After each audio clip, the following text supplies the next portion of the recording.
जितना इस सरकार के कार्यकाल में गई, वो चाहे चीन ने हड़प लिया, चाहे बांग्लादेश को दे दिया गया, चाहे नेपाल को दिया गया, चाहे भारत के भूमि को जितना इसने डैमेज किया है, इस सरकार ने डैमेज किया है, मुझे लगता है भारत की किसी सरकार ने नहीं डैमेज किया। नेहरू के बाद सबसे ज्यादा भारत की सीमाएं यदि सिकुड़ी है तो वो नरेंद्र मोदी सरकार है। राष्ट्र का मतलब राष्ट्र की सुरक्षा होता है, राष्ट्र के नारे नहीं होते, और इस सरकार ने सिर्फ नारे लगाए हैं, राष्ट्र के साथ द्रोह किया है।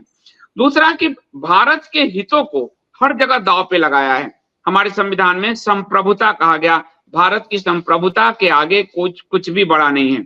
एक व्यक्ति के महिमा मंडल के लिए सिर्फ एक व्यक्ति, नेहरू गांधी के लिए जैसे भारत को रौंदा गया व्यक्तिवाद में, वैसे मोदीवाद में, व्यक्तिवाद में भारत को रौंदा गया है। भारत की संप्रभुता से समझौते किए गए हैं, भारत की सीमाओं को कम किया गया है, और अपने हित में भारत के पूरे अस्तित्व से धोखा किया गया है। इसलिए भारत से द्रोह करने वाली कांग्रेस को हम लोग कहते थे, कांग्रेस थी, उसमें कहीं कोई शक नहीं है कि कांग्रेस थी, लेकिन कांग्रेस से बड़ा द्रोह किया है किसी ने तो वो मोदी सरकार है। आपको एक उदाहरण देता हूं, अभी मोदी सरकार, खुद प्रधानमंत्री मोदी सब जगह ढिंढोरा पीट रहे हैं कि कच्चा तीबू द्वीप कांग्रेस ने दिया, कांग्रेस कभी भारत को अखंड नहीं रहने दे सकती। मां भारती के जमीन का टुकड़ा दे दिया, बिल्कुल दिया, कांग्रेस द्रोही है, लेकिन मां भारती के जमीन का टुकड़ा उससे ज्यादा जिसने दिया, फिर वो देशद्रोही कहलाएगा कि नहीं?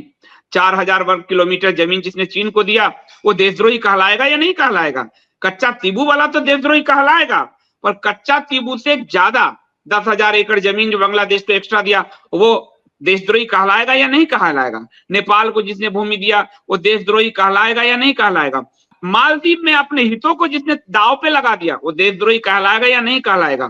तो ये सामने रखा जाएगा, कच्चा तीबू का भी इतिहास बताया जाएगा, लेकिन कच्चा तीबू के साथ साथ लद्दाख, पूर्वी लद्दाख, अरुणाचल प्रदेश, डोकलाम, ये पूरा ग्राफ के साथ समझाया जाएगा कि भारत में कांग्रेस ने तो किया ही द्रोह भारत के साथ, मोदी सरकार ने उससे बड़ा द्रोह किया है। और ये खुद मोदी सरकार के आंकड़े, उनके सांसद, उनके मंत्री, उनके अधिकारी, उनकी पार्टी के दस्तावेज से हम ये साबित करेंगे। इसमें हम अपनी तरफ से कुछ नहीं डालने जा रहे।